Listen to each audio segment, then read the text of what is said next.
peut-être le discours le plus exaltant que j'aurai à faire lors de ces conventions présidentielles. Tous les sujets nous intéressent et il n'est pas question pour nous de laisser quoi que ce soit de côté lorsque l'on veut présenter un projet cohérent pour la France. Et aujourd'hui, c'est un peu spécial. Aujourd'hui, nous parlons de grandeur. Nous parlons non seulement de ce que nous pouvons apporter à la France, mais aussi de ce que la France peut apporter au monde. La France est une vieille et grande civilisation. Elle l'a un peu oubliée. On lui a fait oublier. Mais il suffirait de peu de choses pour qu'elle retrouve son influence sur la scène mondiale. Il suffirait avant tout de volonté politique. Il fut un temps où la France découvrait les quatre coins du globe. Un temps où Jacques Cartier ouvrait le fleuve Saint-Laurent à l'Ancien Monde. Un temps où les Français exploraient toute la vallée du Mississippi. Un temps où les missionnaires de France se rendaient dans les royaumes d'Asie. Un temps où la France était dans toutes les cours d'Europe. Vous pouvez peut-être vous allonger, là, ça pourrait être...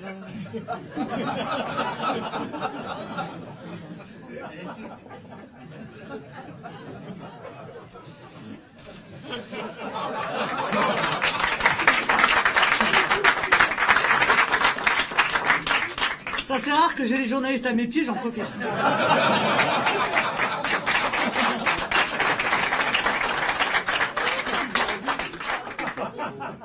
Un temps où la France était dans toutes les cours d'Europe, un temps où Descartes allait chez Christine de Suède, où Voltaire régnait sur la cour de Frédéric de Prusse, où Diderot se rendait chez Catherine de Médicis.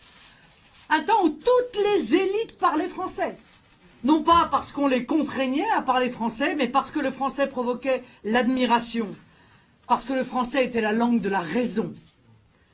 Un temps où la France était le phare de la liberté.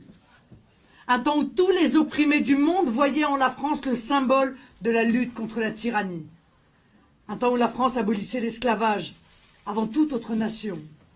Un temps où le déclarait en français partout où soufflait le vent de l'indépendance: tous les hommes naissent et demeurent libres et égaux en droit. La France a été la civilisation de la liberté et de la raison.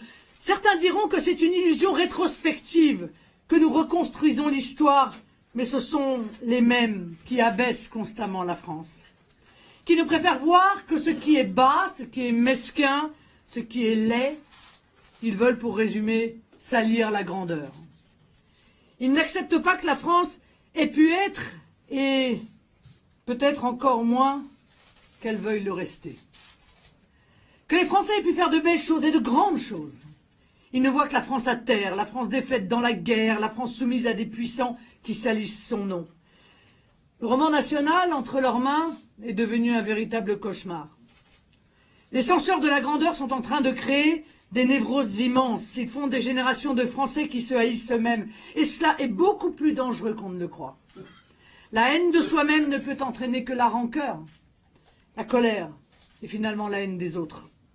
Ceux qui haïssent la France n'haïssent pas que la France. Heureusement subsistent à l'extérieur de notre pays les traces de cette grandeur toujours vive.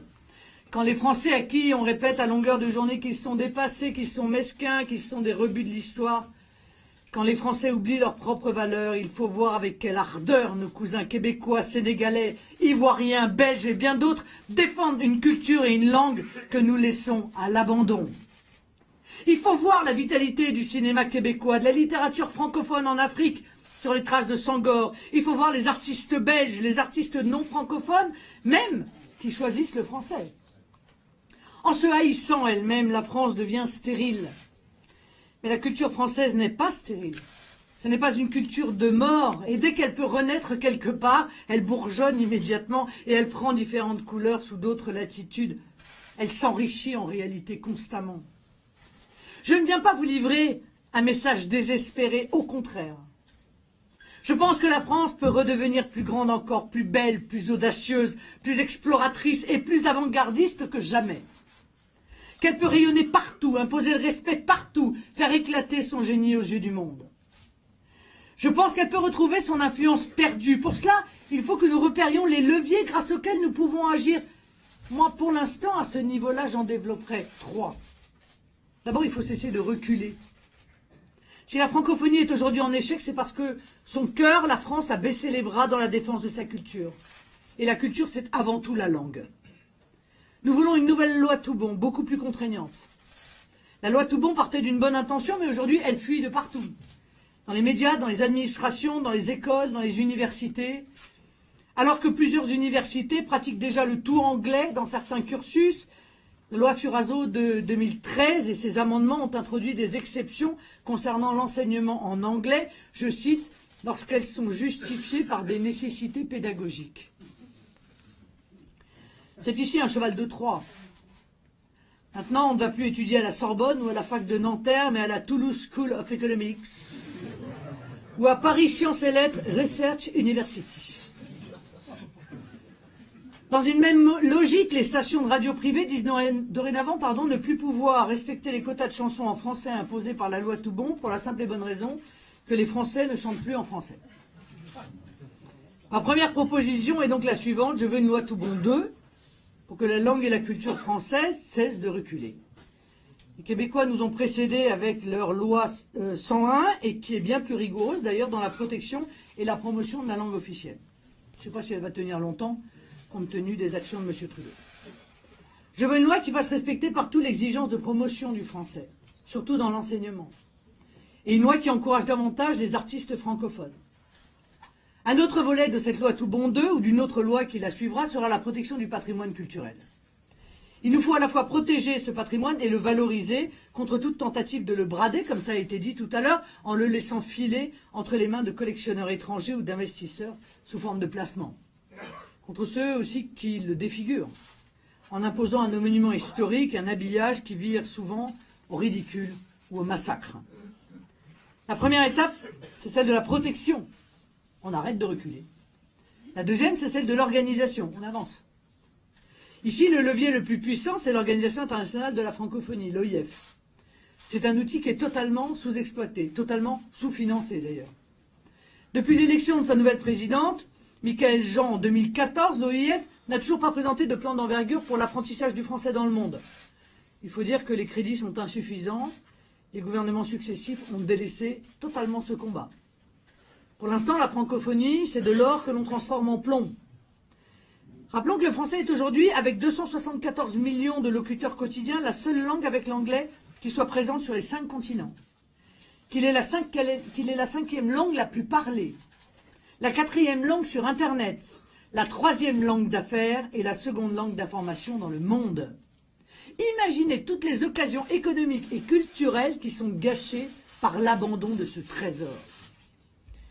Cesser de reculer, c'est également défendre, entretenir et promouvoir l'immense patrimoine de la France sur le territoire national comme à l'étranger, et que le monde entier, je vous le rappelle, nous envie. Ces palais, châteaux, hôtels particuliers, demeures de prestige qui abritent nos ambassades, nos centres culturels, nos écoles nationales et qui sont le témoignage de notre histoire hors du commun, forment le patrimoine de tous les Français. Je mettrai donc un coup d'arrêt, et c'est l'objet de ma deuxième proposition, à la dilapidation de nos trésors nationaux par des gouvernements indignes de l'héritage qui leur a été confié par la nation. Sous mon mandat, aucun de nos monuments ne sera bradé à des puissances étrangères. Il en va, je le crois, du prestige comme de l'honneur de la France. Ma troisième proposition est l'organisation rapide d'un grand sommet de la francophonie. Ce sommet aura un triple but. Relancer la promotion du français à l'étranger, encourager la coopération économique des pays francophones, car je le rappelle souvent, mais je le refais à nouveau ici. Il se trouve que lorsque deux pays commercent et qu'ils partagent la même langue, ces échanges commerciaux sont plus importants de 65% qu'ils ne le sont lorsque deux pays commercent et n'ont pas la même langue. Et puis, il faut repenser le rapport des pays francophones en termes de souveraineté nationale. Cela veut dire en particulier développer une vision moderne des relations entre la France et les pays d'Afrique francophone. Comme tu le disais tout à l'heure, Florian, ni ingérence, ni abandon. Nous voulons une relation de respect mutuel dans la préservation des libertés et des identités des peuples pour leur permettre de défendre leurs intérêts nationaux, notamment face à la Chine ou à l'Union européenne. C'est une Afrique libre qui sera prospère et une Afrique prospère qui sera le meilleur allié de la France. Après la protection et après l'organisation, vient le temps de l'exploration. C'est le plus exaltant de tous. C'est le temps des grandes aventures qui feront date si nous réussissons. Et le champ d'exploration de la France aujourd'hui, c'est la mer. Je l'ai dit de nombreuses fois, mais il est bon de le répéter. L'espace maritime français est le deuxième au monde après celui des États-Unis avec 11,5 millions de kilomètres carrés, l'équivalent de près de 20 fois la France métropolitaine.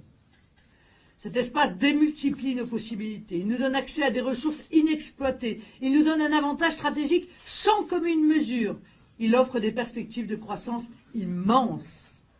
Et pourtant, cet espace de 20 fois la France n'existe pas sur les radars médiatiques et politiques. Souvenez-vous, je le dénonçais déjà lors de la campagne présidentielle de 2012, c'est un gigantesque domaine en jachère. Pire, nous sommes entravés dans nos possibilités de développement. Notre pêche est entravée par l'Union européenne qui nous limite ici, comme pour tout le reste d'ailleurs. Les 300 000 emplois liés à l'économie de la mer sont menacés. La flotte commerciale française s'amenuise, alors qu'aujourd'hui plus de 80% des échanges commerciaux mondiaux se font par voie maritime. Les recherches sur la mer sont sous-développées en comparaison du potentiel. Alors, ma quatrième proposition est donc la mise en place d'un grand ministère de la mer. Et je vous dirais même un grand ministère de la mer et des Outre-mer. Pourquoi ? Parce que je pense que l'Outre-mer a été trop longtemps considérée comme la danseuse de la République par ceux qui se sont succédés à la tête de la France, alors que l'Outre-mer doit être au centre de cette perspective de développement économique stratégique autour de la mer. Ce ministère, il aura pour but de coordonner la prospection de fonds marins, le développement des infrastructures portuaires et maritimes, ainsi que les ressources économiques de la pêche, des gisements de minerais et de pétrole, et le développement des énergies renouvelables aquatiques. L'or bleu, peut-être une des plus grandes politiques stratégiques depuis le choix fait par le général de Gaulle du nucléaire, la conquête de l'espace, la conquête de la mer, c'est souvent ce qu'il y a de plus près, après tout, que l'on regarde le moins. Les Américains ont été motivés pendant 2 siècles par l'idée de repousser toujours plus loin la frontière de l'exploration de leur territoire, puis de l'exploration spatiale. La frontière que la France doit pousser toujours plus loin, celle qui sera exaltante, c'est la frontière de la mer. C'est un monde nouveau, que l'on croyait connu, mais qui ne fait que commencer à se dévoiler. Je ne veux pas que la France manque cette occasion de montrer encore une fois au monde qu'elle sait être à la pointe de la découverte. Nous sommes des explorateurs.